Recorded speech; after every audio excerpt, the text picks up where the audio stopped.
So hello guys, नमस्कार। मैं हूं शुभम और दोस्तों आज की इस वीडियो में आपको बताऊंगा कि भीम यूपीआई क्या होता है। ठीक है, तो वीडियो को एकदम अंत तक देखिएगा। आज मैं आपको ये भी बताऊंगा कि ये कैसे काम कर सकता है, इसका आप किस किस तरीके से यूज़ कर सकते हो।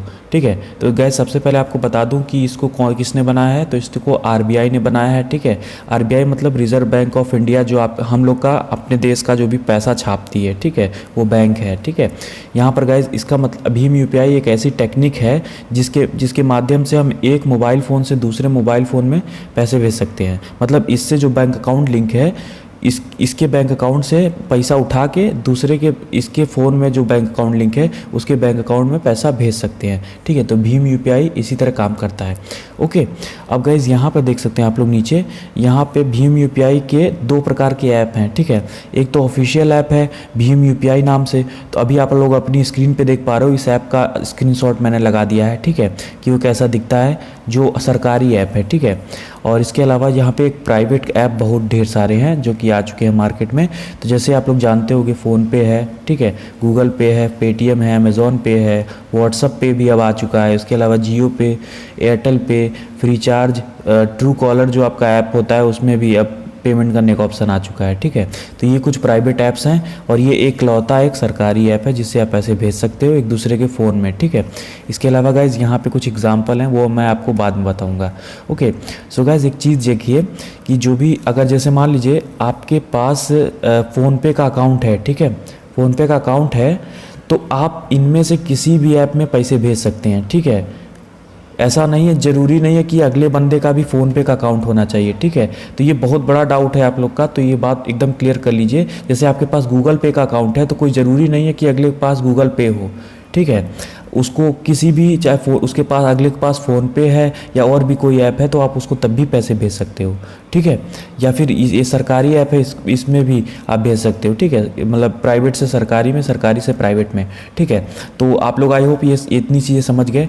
ठीक है, जैसे एग्जांपल के लिए मैं आपको दिखाता हूँ। तो यहाँ पर देखिए, जैसे मान लीजिए यहाँ पे ये मैं हूँ। ठीक है, फ़ोनपे मेरे पास है। ठीक है, मेरे पास पीएनबी बैंक अकाउंट फ़ोनपे में लिंक है। ठीक है, और इसके अलावा मेरे को यूपीआई आईडी मिली है। यूपीआई आईडी क्या होती है, जो हमको चाहिए होती है पेमेंट करने के लिए। ठीक है, तो ये जैसे ये मेरे फ़ोनपे की यूपीआई आईडी है। ओके, एग्जांपल के लिए मैंने नंबर लिए हैं दोनों। ओके, इसके अलावा गाइज यहाँ पर देखिए पेटीएम का, ये मान लीजिए आपका है पेटीएम और आपका एसबीआई लिंक है। ठीक है, पेटीएम में, और ये आपकी पेटीएम की यूपीआई आईडी है। तो अब मुझे आपको जब पेमेंट करना है तो मुझे ये नहीं देखना है कि हमारी दोनों की कंपनी सेम होनी चाहिए।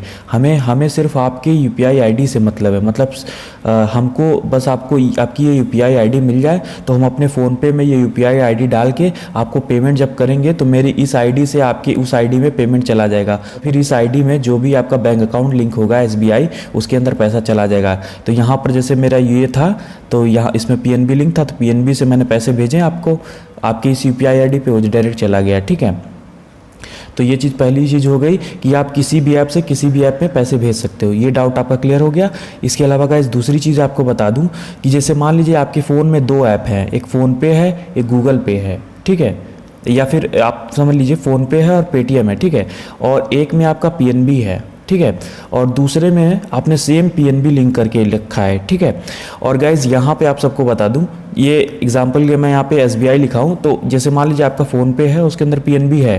ठीक है, फ़ोनपे ऐप में पीएनबी है, इसी तरह पेटीएम में भी आपके वही सेम बैंक अकाउंट लिंक कर दिया है। ठीक है, मतलब यहाँ पर भी पीएनबी ही है। ठीक है, तो जब भी आप इस मतलब फ़ोनपे से इसमें जब पैसे भेजोगे तो क्या है, आपका बैंक अकाउंट तो सेम हो गया ना, तो पैसे जाएगा ही नहीं। ठीक है, तो यही चीज़ होती है कि अगर आप सेम बैंक अकाउंट से सेम बैंक अकाउंट में पैसे भेजोगे, भले यूपीआई आईडी अलग हो। ठीक है, क्योंकि ऐप अलग अलग है तो यूपीआई आईडी भी अलग अलग होगी ना। तो ये है कि सेम बैंक अकाउंट अगर होंगे तो क्या पैसे नहीं जाएंगे। ठीक है, तो आई होप दोस्तों इतनी चीज़ आप समझ गए, तो ये आपका दूसरा डाउट क्लियर हो गया। ओके, इसके अलावा गाइज आप सबको बता दूं, कभी कभी क्या होता है, जब भी एक ऐप से आप दूसरे ऐप में पैसे भेजते हो तो आपका पैसा जो है बीच में फंस जाता है। ठीक है, तो कभी भी आपको ऐसी चीज़ की टेंशन नहीं लेनी है गाइज, क्योंकि जो भी आपका पैसा फंसेगा वो 3 दिन के अंदर आपके बैंक अकाउंट में वापस आ जाता है। ठीक है, ऐसा बहुत से लोगों के साथ होता है। ओके, और दोस्तों आपको बता दूं, ये जो भीम यूपीआई आईडी जो होती है ना, इसका बारकोड भी जो आपको ऐप में मिलता है बारकोड पेमेंट करने के लिए, या फिर दुकानों पे जो लगा होता है, वो इन्हीं यूपीआई आईडी को एकदम बारकोड बना दिया जाता है। तो आप उसे स्कैन करते हो तो आपको यही यूपीआई आईडी मिल जाती है, फिर आप उसी पैसे भेज देते हो इनडायरेक्टली। ओके, तो इस तरह से कुछ काम करता है आपका भीम यूपीआई। ओके, अब यहाँ पे आपको एग्जाम्पल की तरह से समझाता हूँ ताकि आपको कुछ अच्छे तरीके से समझ में आ जाए कि भीम यूपीआई कैसे काम करता है। सो गाइज यहाँ पे आप लोग देख सकते हो। अब जैसे देखिए यहाँ पे क्या है कि ये मैं हूँ, ठीक है, और ये मेरा मोबाइल नंबर है। इसी तरह ये आप हैं, ये आपका मोबाइल नंबर है। ओके, अब गाइज मुझे आपको कॉल करनी है तो मुझे क्या चाहिए, आपकी कॉलर आईडी चाहिए। कॉलर आईडी मतलब मोबाइल नंबर चाहिए। उससे हमको ये थोड़ा ना मतलब है कि आपका वोडाफोन हो, आइडिया हो, या एयरटेल हो, या जियो हो, ठीक है। आपका बस मुझे मोबाइल नंबर चाहिए, मैं अपने फ़ोन से इस पर कॉल करूँगा, आपको फ़ोन लग जाएगा, ठीक है। तो अब इसका ये समझाने का मतलब क्या हुआ। इसी तरह अब नीचे समझिए कि ये मेरा फ़ोनपे है, ये मेरा फ़ोनपे की आईडी है, ठीक है। ये आप हो और आपका ये आपका आपने मतलब पेटीएम कंपनी का मतलब पेटीएम में चला रहे हो, और ये आपकी पेटीएम की यूपीआई आईडी है। तो अब मुझे जब आपको पेमेंट करनी है तो मुझे आपका क्या चाहिए, जैसे यहाँ पे मुझे आपको मोबाइल नंबर चाहिए था आपको बात करने के लिए, उसी तरह मुझे अगर आपको पैसे भेजने हैं तो मुझे क्या चाहिए, आपका यूपीआई आईडी, ठीक है। ये जो यूपीआई आईडी है ये मुझे चाहिए, अपने फ़ोनपे में मैं डालूंगा।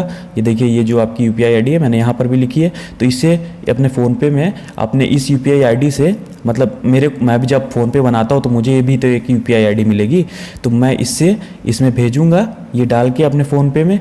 तो आप मेरे जो भी बैंक अकाउंट पीएनबी है, इससे पैसा आपका इसमें जो भी आपका बैंक अकाउंट लिंक होगा इस यूपीआई आईडी में, आपका डायरेक्टली उसमें चला जाएगा। और यहाँ पे गाइस आपको बता दूँ, जैसे कि ये जो पेटीएम की जगह यहाँ पे कोई भी ऐप हो सकता है आपको, जैसे मैंने पहले भी बताया। तो इस तरह से कुछ है जो आपका भीम यूपीआई काम करता है। ओके,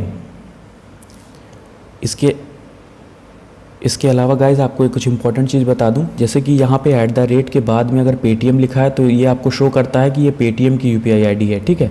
मतलब ये शोज़ ऐप नेम और कंपनी नेम, ठीक है, कि कौन से ऐप में आप पैसे भेज रहे हो। जैसे इसी तरह जैसे आपका फ़ोनपे होगा, फ़ोनपे में, ठीक है, तो यहाँ का ज़रूरी नहीं है कि फ़ोनपे का ये फ़ोनपे यहाँ लिखा हो, ठीक है। तो जैसे फ़ोनपे है तो फ़ोनपे में @YBL स्मॉल लेटर में यूज़ होता है, इससे पता चलता है कि ये फ़ोनपे की यूपीआई आईडी है, ठीक है। इसी तरह जैसे गूगल पे होगा तो वहाँ कोई ज़रूरी नहीं है @Google पे लिखा हो, ठीक है। यहाँ पे कुछ भी हो सकता है, वो आपको देखना पड़ेगा ऐप में जाके, ठीक है। तो वो उसके लिए मैं अलग से वीडियो बना दूंगा। ओके, तो फिलहाल के लिए आपको समझ में आ गया होगा कि व्हाट इज़ भीम यूपीआई और ये कैसे वर्क करता है और कैसे आप इसका यूज़ कर सकते हो, ठीक है। तो गाइज़ आई होप ये वीडियो आपको काफ़ी क्लियर हो गई होगी कि कैसे काम करता है ये सारी चीज़ें। गाइज़ इन सब के PDF मैं आपको डिस्क्रिप्शन में दे दूंगा, आप लोग ईजिली उसे डाउनलोड करके समझ सकते हो कि कैसे ये काम करता है। ओके, तो गाइज़ मिलता हूँ मैं इसी तरह की एक नई वीडियो में। वीडियो पसंद आई हो तो इसे ज़रूर से लाइक कर दीजिए, चैनल पर नए हैं तो चैनल को सब्सक्राइब कीजिए। तब तक के लिए नमस्कार, बाय बाय एंड जय हिंद।